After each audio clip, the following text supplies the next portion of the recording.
What is going on, fellas and lady fellas? Welcome back to Just Nuts, guys. Today, I've got a little video about Unchained.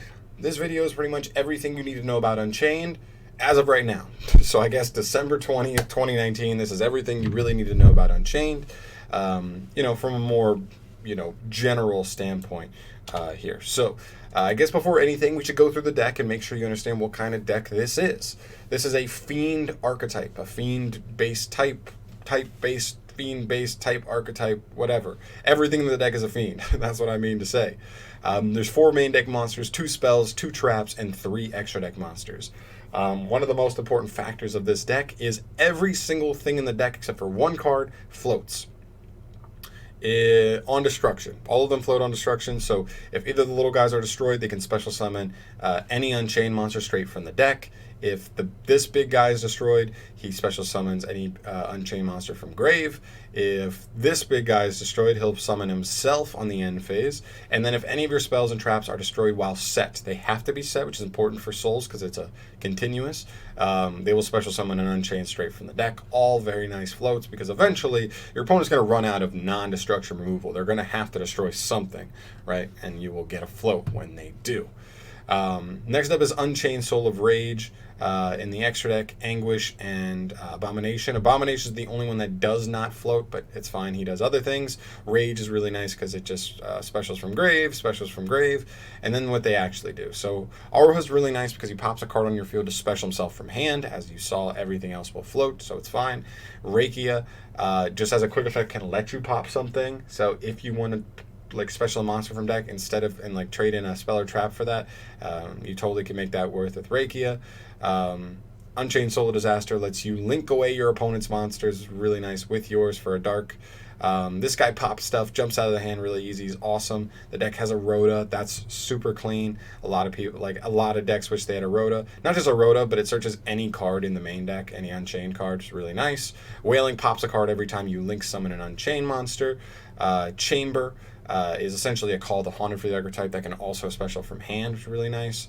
Escape of the Unchained lets you target 1 Unchained monster you control and an opponent's card and just pop them, so a little bit of disruption added on there. Unchained Soul of Rage is the main link monsters you're going to be making use of in this deck. He, as a quick effect during your opponent's main phase, can target a monster and link up into a dark monster, which is super clean. A lot of plays are just going to go through this guy. He's very, very strong. Anguish does the same thing but is slow, so it's not a quick effect. On your turn, you'll have to target something and link up. And then this guy is your guy. He just pops everything. When a card on the field is destroyed by card effect, pop another card. When a monster is destroyed by battle, pop a card. And on every single end phase, pop a card. If this card's resolving, you're winning the duel because your opponent has nothing, right? So this card's insane. He's a 3,000 beater. That's what's really important. So with all that, you'd think, okay, sounds pretty good. Everything floats. You have a ton of removal. Sounds like a pretty good deck, right? You have a little bit of disruption thrown in there too. Nice. Not so nice. Unfortunately, since this deck came out in Chaos Impact, 2 months ago, we have seen no tops from this deck whatsoever. None of these cards, other than maybe a deck spicily playing this boss monster because he is generic, we haven't really seen anything with this deck really competitively at all. And I think people have wondered what that is because when this deck came out, 4 of the cards were secret rares. I think 2 of them were ultras, and people were just like, why? I mean, it's so expensive and it's not even good. Well, I think Konami plans in the future to make this better, but as of right now, it's not really there. I think part of that is a huge consistency problem. I think Aruha and Rakia are nice. They're the only cards that actually get you there. Theoretically, going first, you're just trying to get out a Soul of Rage. That's the big one. But there's an interesting ruling that kind of ends up cock-blocking yourself in that Soul of Rage takes any 2 monsters, but one of them has to be an Unchained Soul. Well, these guys are not Unchained Soul monsters. They're Unchained twins. So you'd have to use them to get out either of these big guys. Speaking of which, I didn't mention before, but the Abominable Unchained Soul, this big guy, the new one, he's actually coming in Ignition Assault in January, the end of January, in the new set. So we don't have him yet, but we will soon. And he's nice, but he doesn't fix all the problems. So the problem is you have to open this guy, or Abomination's Prison. And not just that, you'd have to also open another spell or trap or another monster. Like, you need to open like 2 cards. Obviously, opening the second one's going to be pretty easy, but you have to see one of these 9. And that's kind of hard because this deck doesn't really want to play a ton of draw spells. Like, Extravagance doesn't work. You really don't want to play like Desires either. So there's just not really a ton of draw power you're really willing to play in the deck. And so if you don't see these guys, your deck doesn't really do anything. At least in the purest version, right? There's some other versions as well people have looked at. The main big ones are True Draco, Lair of Darkness, and Cerzial not Cerzial, but Evil Eyes in general. All these have like somewhat synergy with the deck, but I just don't think it's really good that makes it better than these things on their own. I think True Draco is definitely better on its own. Evil Eyes is definitely better on its own, and Lair is like probably better on its own. Like, all of them, like, and it's like interesting, and it could have specific niche interactions, but like that's about it. The overall strategies don't overlap enough. And there's some other good generic cards that kind of work nicely with this deck. I mean, Tour Guide is interesting just because like it specials out one of the little guys, but again, like the little guys can't get you right into this guy, so you'd have to find a way to pop your little guy. So you'd have to like have Aruha in hand and like special Rakia, and then Aruha pop the Rakia, and then you'd be able to make this. And that's still like a 2-card like combo, so it's like not even that good. I don't know. And so that's like mediocre. It did go to 2 on the OCG ban list recently, so like that could be nice in the future, but for right now, it's just not consistent enough because you aren't going to see that exact 2-card, like 2 cards in hand, like enough. Trap Trick is interesting just because both of our traps are normal traps, so this just makes them searchable, which is pretty nice, gives you nice utility. And then if you ever want to play any other traps, I mean, you could play Heavy Storm Duster just to pop your own spells and traps just to turbo out into more monsters. That could be something interesting. As well as just Compulsory Evacuation Device for just more like removal of monsters or anything, really. Any normal trap that you think might be worth. And the other one is Nightmare Unicorn. This one's particularly good in this deck. I think Trap Trick and this one are particularly good because Unchained Solar Rage can quick effect link into any dark monster, Dark Link. And Unicorn's a dark, so take one of their monsters and your guy, go into Unicorn. Not only did you already steal one of their monsters to make this, but then on summon you're going to also get to discard to spin another card on their field back into their hand, or into their deck, which is pretty good. I mean, really, a double removal like that could almost end a turn for a lot of different decks. There. So like there's some other generic stuff that's really nice in the deck, but it's still not there. And every time I go back to it, it's this consistency problem. Like, and while these things are nice, there's not enough to push it there. And so what it brings me to is it brings me to a point of like, we need more. I mean, really, it's one of those things where we just need more because the deck doesn't work on its own, and it doesn't have good enough synergy with really any other archetypes, in my opinion, to really be there just like that, to fill in those slots that this deck is missing, the consistency slots that this deck is missing. So what's my solution? Well, one of my solutions is my actual prediction for what might happen. We already see this card coming in Ignition Assault. We don't know what the last 20 cards of the set are, but we'll find out soon. Those could very well be maybe 1 or 2 Unchained cards. I mean, look what happened with Tenyis. We got those as imports, so we could see something like that.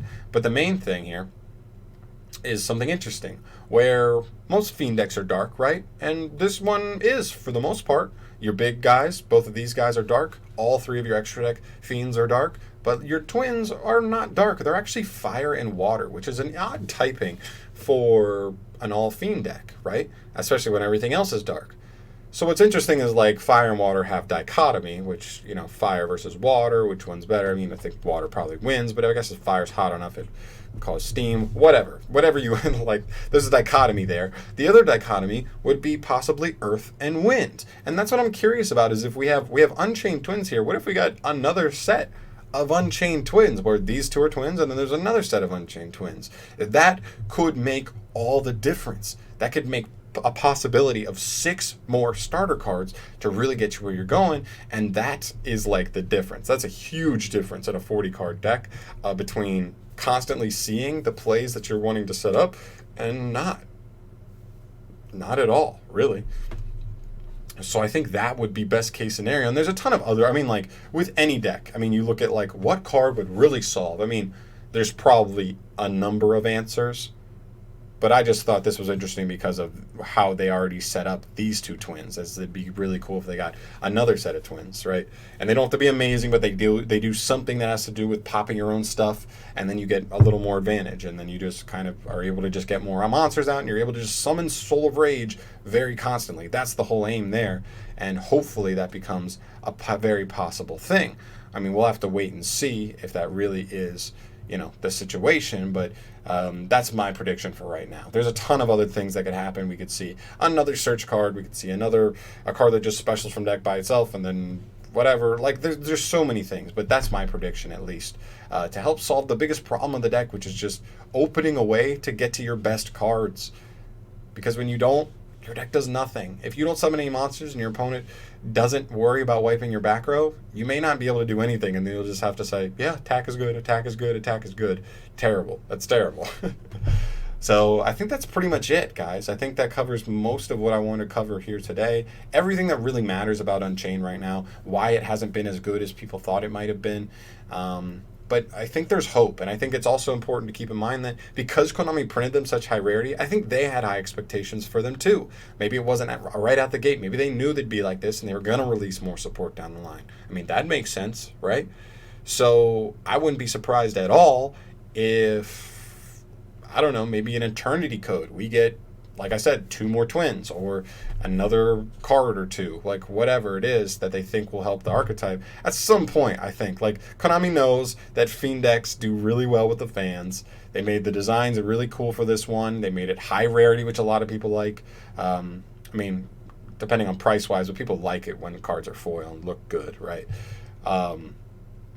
And so I have faith that Konami knows what they're doing, that this deck will be made better, and this is just what I think the deck is missing mostly at this point in time.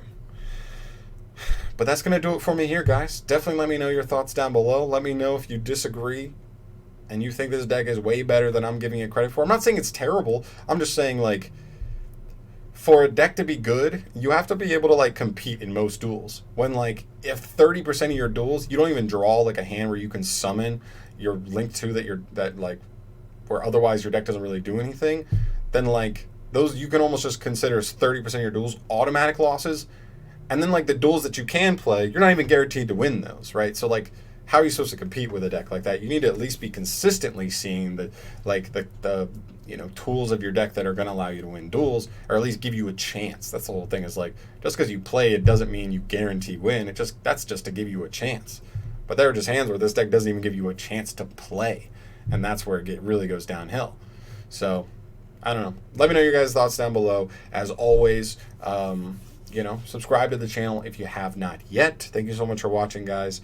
I'll catch you in the next video. And also, let me know, because if this video does well, and a lot of people like this kind of style of video, just talking about an archetype that really isn't shining as well as it could, and just giving my opinions on strengths, weaknesses, what it needs, all that stuff, I'm definitely down. I like doing it, and I have, like, a list of decks that I'm interested in talking about for sure. But that'll do it for me today. Thank you so much for watching. I love you guys.